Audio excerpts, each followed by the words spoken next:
Welcome to the Deep Dive. We're here to unpack some really captivating stories, digging into the surprising truths that often lie just beneath the surface. Absolutely.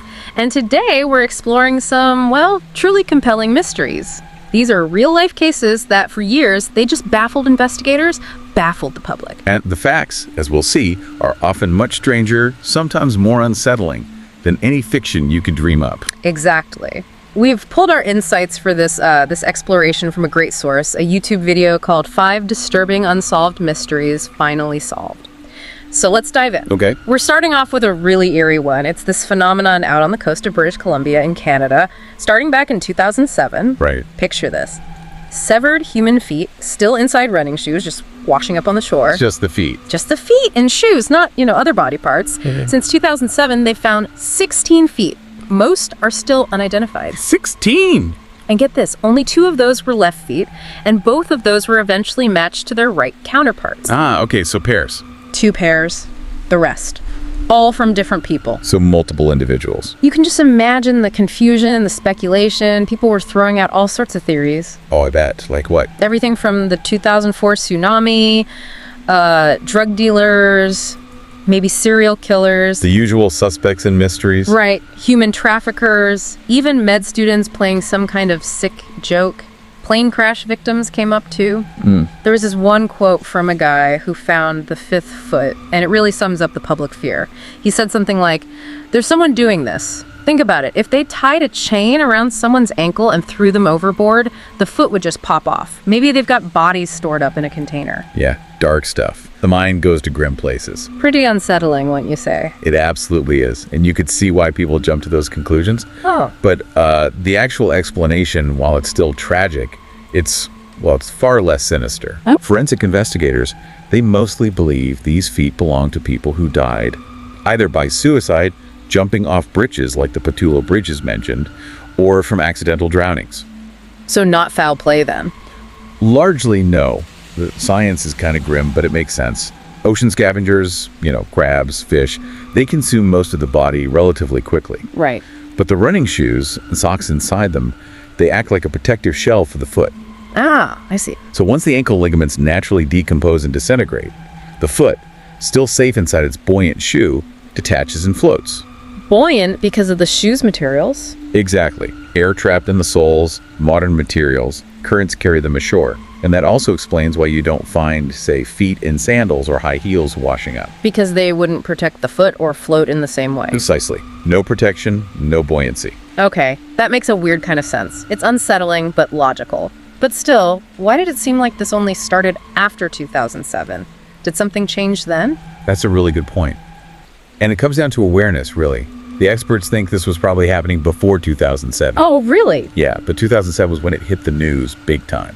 Widespread publicity. The media effect. Exactly. Once it was in the headlines, people living there, they became much more aware. They started looking out for things washing ashore. So more reporting, not necessarily more feet. That seems to be the consensus. It wasn't a sudden surge of feet, but a surge in people noticing and reporting them.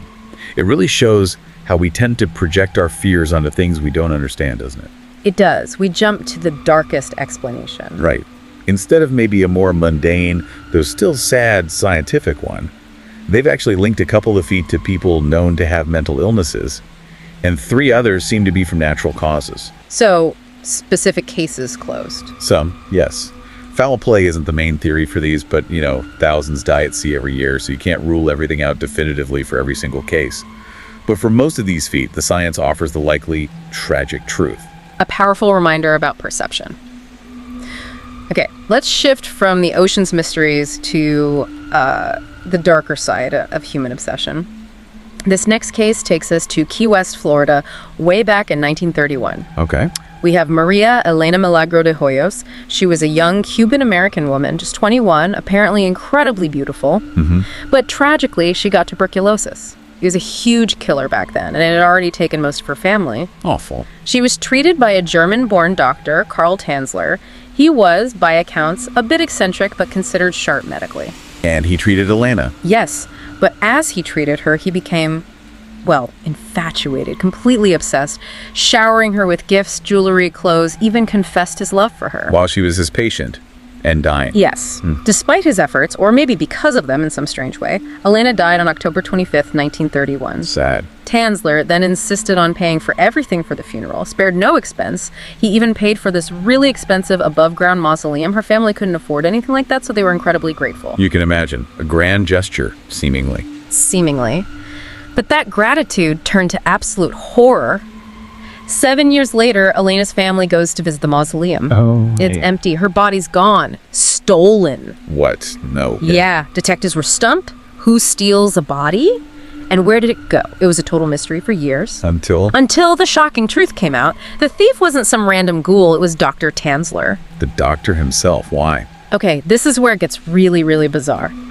Tanzler claimed that when he was a kid, he had these visions. A dead ancestor supposedly showed him the face of his one true love, his destiny. Right. And when he met Elena, sick as she was, he instantly recognized her as that woman from his visions. Wow. Okay. So in his mind, her dying, that was just like an inconvenience, not the end of their fated love story. Death wasn't going to stop him. That's deeply disturbing. So he stole her body because he thought they were destined to be together. That seems to be the rationale, yes. Utterly delusional. So what did he do with the body? I mean, preservation. Oh, it gets much worse. So for 2 years after she died, he visited her tomb every night. Every night. Yep. But apparently that wasn't enough. He decided he wanted their relationship to be, and this is a disturbing quote, more physical. Oh, no. So one night, April 1933, he goes to the cemetery under the cover of darkness, pulls her body out of the mausoleum, puts it in a little toy wagon apparently, and wheels it home. In a toy wagon. That's the story.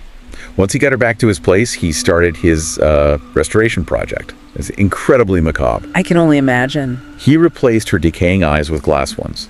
He used wire, coat hangers, to hold her skeleton together as the flesh decomposed.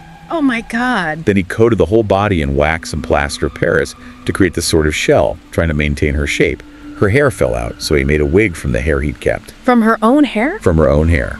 He stuffed her body cavities with rags to keep the shape, and constantly doused her with perfumes, disinfectants, preserving agents, trying to mask the smell of decay. This is horrifying. He dressed the corpse in clothes, jewelry, basically turned her into this grotesque, life-size doll. A human doll. And the worst part, he kept her in his bed, slept with the corpse every single night for 7 years. Unbelievable. How was he even discovered?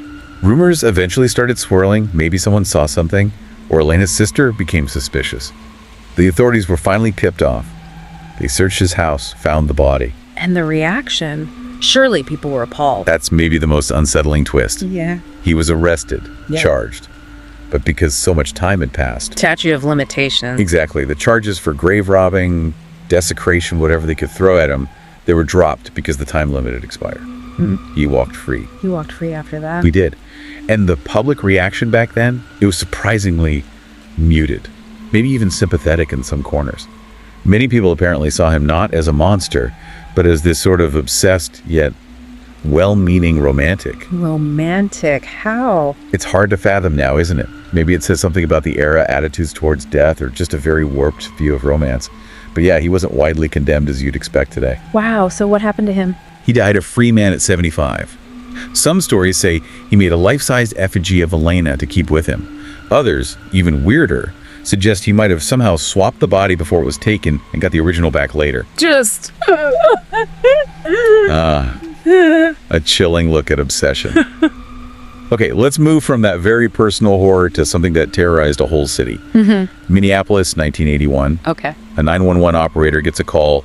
It's a man, clearly upset, crying, whimpering. What did he say? He confessed, said, "Finally, I just stabbed somebody with an ice pick. I can't stop myself. I keep killing somebody." Chilling. Did they find the victim? They did. 18-year-old Kimberly Compton viciously stabbed 61 times with an ice pick. 61 times. That's extreme rage or something else. And it was just the beginning. This guy became known as the weepy-voiced killer. Over 2 years, he attacked and murdered women, and then he'd call the police. He called them after the murders. Yes. Often apologizing, sounding distraught, like in the first call. 2 days after killing Compton, he called again. "I'm sorry what I did to Compton. I couldn't help it. I'm so upset." He even threatened suicide if caught. So remorseful.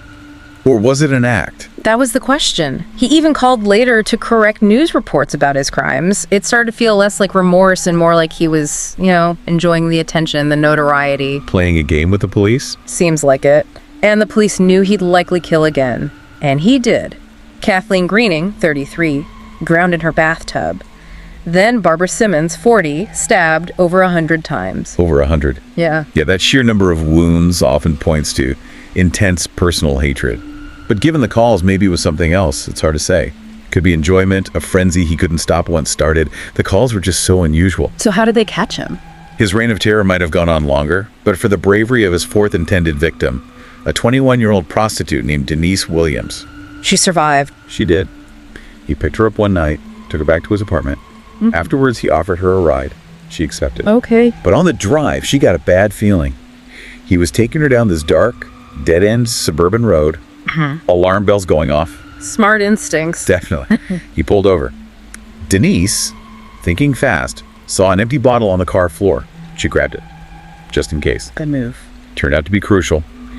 He pulled out a screwdriver and started stabbing her in the stomach. Oh, God. But she fought back, smashed that bottle right over his head, cut him up pretty badly, apparently, gave her the chance she needed to get out of the car and run. Amazing presence of mind. Incredible. Yeah. And not long after that, 911 gets another call from the weepy voice killer. Not confessing this time. Nope. This time, he needed an ambulance. The injuries Denise gave him were too bad to ignore. Poetic justice. Absolutely. The operator recognized the voice immediately, alerted the police. They got there fast, found him bleeding, arrested him on the spot. Finally got him. Who was he? His name was Paul Michael Stefani. He was a janitor, had a history of mental illness, and he apparently said something truly chilling later, that murder was as much a part of normal life as driving or eating. Just no empathy at all. None. He was convicted, got 40 years. Did he ever confess to the other murders? Not for a long time. He stayed silent about them for almost 20 years. He eventually died of skin cancer in prison in 1998. But Denise Williams' quick thinking stopped him. It really shows how a victim fighting back can change everything. Absolutely, a testament to her courage. Now, from that kind of calculated terror, let's look at a case where the story seemed completely impossible, where the alibi was just too crazy to believe, but it turned out to be true. Okay, intriguing. This one's in Harrington, Delaware, in 1991. Police get a frantic call from a man named Charles Holden. What happened? He says he picked up a hitchhiker. At some point, the guy pulls a screwdriver, attacks him, demands money. Charles says he fought him off, escaped to a nearby store. Okay, a mugging attempt. Right. But here's where it gets weird. Charles says he drove around for a bit, shaken up, then went back to the house he shared with his mother, Dorothy Donovan. And who does he see skulking around outside? Don't tell me. The same hitchhiker. No way. That sounds unlikely. Exactly what the police thought. An officer comes out. The hitchhiker's gone by then, but the officer escorts Charles inside just to be safe. They check the house. Broken window on the back door. Oh. They rush upstairs, and they find Dorothy, Charles's mother, stabbed to death in her bedroom. Nothing stolen, but there's a bloody handprint on the banister downstairs. Oh, man. And Charles's story about the hitchhiker coming back. Sounded like the world's worst alibi, right? Police immediately suspect Charles. I mean, what are the odds? The same guy attacks you, then randomly goes to your house, kills your mother, but steals nothing. It screams cover-up. Yeah, that sounds incredibly far-fetched. You'd assume he made it up. Everyone did. But this is where forensics saved him. That bloody handprint on the banister. They tested the DNA. It was not Charles Holden's. Wow. So his story. His completely improbable story was true. And even crazier, they eventually found 4 witnesses who confirmed seeing the hitchhiker Charles described in that specific area around that time. Unbelievable. His alibi was real. Totally real. The case even got featured on Unsolved Mysteries in '95, but it still took 15 years. 15 years until 2006 before they finally tracked down the hitchhiker. 15 years living with that suspicion, even with the DNA. Awful for Charles. Terrible. Who was the hitchhiker? His name was Gilbert E. Cannon. His DNA was a perfect match to the handprint. He confessed. What was his reason? Why that house? Why kill her? He said he was high on drugs, just looking for a place to crash for the night. He picked their house totally randomly, apparently because the lights were off. He broke in, encountered Dorothy, and stabbed her. Just a random, senseless act fueled by drugs. Incredible and terrifying. And think about it. If Cannon hadn't accidentally cut his hand breaking in, leaving that print. Charles could easily have been convicted. An innocent man, the victim's own son. Exactly. It's a chilling reminder not to jump to conclusions, no matter how obvious something seems. Cannon got life without parole. A truly bizarre case with a just ending, eventually. Okay, our final story. This one is possibly the most complex, most like a movie plot gone horribly wrong. The collar bomber case. Ah, yes, I remember this one. Pennsylvania, 2003. That's right, August 28th. A pizza delivery driver, 46-year-old Brian Wells, walks into a bank. He's got a sort of cane with him. Not your typical bank robber look. No. He hands the teller a note, demands $250,000, says they have 15 minutes, get everyone with vault access. $250,000. Ambitious. Very.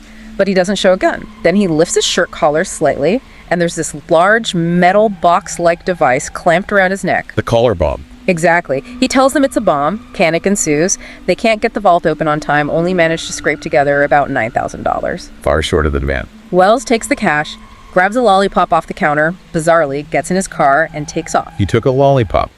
Strange detail. Isn't it? State troopers spot him pretty quickly, corner him in a McDonald's parking lot. He's surrounded, cuffed. And then? That's when he tells the story.